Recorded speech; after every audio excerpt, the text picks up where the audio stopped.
இந்த வாழ்க்கையில் நாம் கேட்கும் ஒரு கேள்வி, அல்லாஹ்வின் உதவி எப்போது வரும்? இஸ்மாயில் அலைஹிஸ்ஸலாம் அவர்களின் கழுத்தில் கத்தி வைக்கப்படும் வரை உதவி வரவில்லை.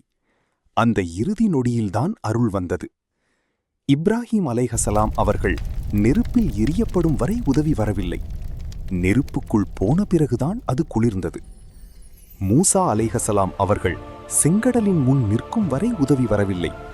அதற்கு பிறகுதான் கடல் பிளந்தது. அன்னை ஹாஜிரா ரதியல்லாஹ் அவர்கள் 7 முறை ஓடினார்கள்.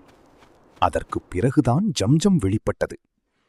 யூனுஸ் அலைஹிஸ்ஸலாம் அவர்கள் இருள் நிறைந்த வயிற்றில் இருந்தபோதுதான் அல்லாஹ்வை அழைத்தார்கள்.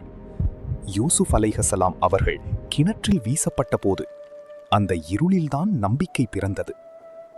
நாம் நினைப்போம் எல்லாம் முடிந்துவிட்டது என்று.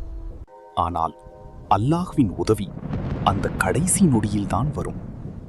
எந்த மனிதனையும் அவனின் சக்திக்கு மீறி சோதிப்பதில்லை என்பது இறைவனின் வாக்கு. நிச்சயமாக துன்பத்திற்கு பிறகு இன்பம் இருக்கிறது. அல்லாஹ் மிக அருகில் இருக்கிறான். அவனை நம்புங்கள். யா அல்லாஹ், எங்கள் மீது கிருபை செய்வாயாக. யா அல்லாஹ், உள்ளத்தில் நிம்மதியையும் உடலில் ஆரோக்கியத்தையும் தந்தருள்வாயாக. ஆமீன், ஆமீன், ஆமீன்.